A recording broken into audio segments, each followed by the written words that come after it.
সকল প্রিয় ভাই বোনদের অনেক অনেক ধন্যবাদ, দোয়া ও ভালোবাসা। যারা আমার ভিডিওটা দেখে লাইক কমেন্ট করেন, আর যারা আমার ভিডিওটা ধাক্কা দিয়ে যান তাদের বলি ভিডিওটা পুরো দেখবেন, লাইক কমেন্ট করবেন। আপনাদের ভিডিওটা আমার কাছে আসবে, আমিও লাইক কমেন্ট করব। হ্যালো এভরিওয়ান, আসসালামু আলাইকুম। সবাই কেমন আছেন? আপনাদের বোন তো অনেক ভালো আছে, আলহামদুলিল্লাহ। সকালবেলা উঠটা আজকে নাস্তা খাইতেছি নাইকেল মুড়ি, আর এখানে ছাতু আছে, গমের ছাতু, ডাল মিশানো, চাল মিশানো, এটা ছাতুটা খাইবে আর একজনে, আমি খাইতে আসছি মুড়ি দিয়া, নাইকেল দিয়ে, চিনি দিয়ে। এটা আমার কাছে অনেক পছন্দ, দেশের থেকে আমার ভাই বউ দিছে তাই। আর সকালে নাস্তাটা খাইয়ে তারপর আমি কি কি রান্না করবো সেটাই আজকে দেখাবো। আজকে ইলিশ মাছ রান্না করব মিষ্টি কুমড়া দিয়ে। এখন ইলিশ মাছটা সুন্দর করে ভাইজা নিতে আছি, ছোট ইলিশ মাছ, বেশি বড় না। এটা এখন সুন্দর করে ভাইজা নিতে হইবে, একদম কড়া করে ভাইজা নিয়ে তারপরে মিষ্টি কুমড়াটাও ভাইজা নেব।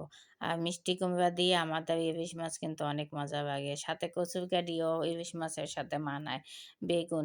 যাই হোক, আজকে শর্টকাটে রান্না করতে আসি। আর এখন পেঁয়াজ বাটা না, কাটা পেঁয়াজ দিয়ে রান্না করতে আসি। আর আমরা রসুন আদা কিছুই দিই না ইলিশ মাছে, শুধু মরিচের গুঁড়া, হলুদের গুঁড়া, একটু জিরার গুঁড়া, পেঁয়াজ, এই তিনটা দিয়েই, চারটা দিয়েই রান্না করব। আর এই আমি সব কিছু দিয়ে নিচ্ছি আর সুন্দর করে কষাই নেব। তারপর নামানোর আগে ধনিয়া পাতা দেবো। আর ধনিয়া পাতা সব কিছুতেই দিই, ইলিশ মাছ, চিংড়ি মাছ, এইটা আমাদের দিতেই হবে। জলের পানিটা দিয়ে দিলাম, মাছটাও দিয়ে দিছি, আর ডাইকা দেবো। ভাই রে ভাই, এরকম রান্না করে খাইতে যে কি মজা লাগে। আর আজকে একটা তরকারি দিয়ে রান্না করবো, একটা তরকারি, প্রতিদিন যেহেতু তরকারি রান্ধি, দুইটা রান্না করবো না, একটাই, খাওয়া বেশি মানুষ নাই এই জন্য। যাই হোক, তাও এক কড়াই তরকারি রান্না করছি, আমরা তরকারি বেশি খাই, ভাতের চেয়ে বেশি, এই জন্য তরকারি একটু বেশি আমাদের লাগে। এখন ডাইকা দেবো, হইতে থাকবে, তারপর হওয়ার আগে আবার ধনিয়া পাতা নেবো। আর এরকম কে কে পছন্দ করেন কমেন্টে কিন্তু অবশ্যই জানাবেন। আর আমার প্রিয় ভাই বোনদের বলি, আমার ভিডিওটা কেমন লাগে সবাই একটু শেয়ার করে দিবেন, আর বলবেন বোনের রান্না বান্না কেমন, যদি ভালো লাগে।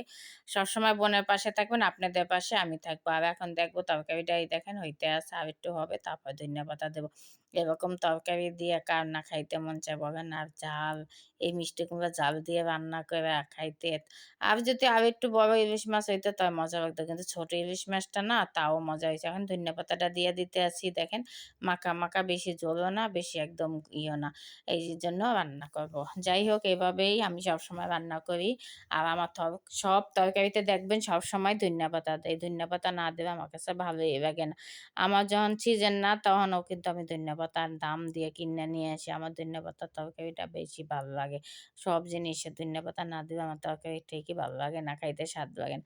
যাই হোক, এইভাবে প্রতিদিন যা রান্না করি তাই আপনাদের সাথে শেয়ার করি। আর আপনারা আমার পাশে একটু থাকার চেষ্টা করেন, একটু লাইক কমেন্ট দিয়ে করেন। দেখেন, আপনাদের কাছে অনুরোধ। আর সবাই ভিডিওটা কেমন হয়েছে এখন ভাত খেয়ে বলবো। এই দেখেন খাবারটা নিতে আসি, দেখেন কি মজার তরকারি, এরকম কিনা না পছন্দ করে বলেন।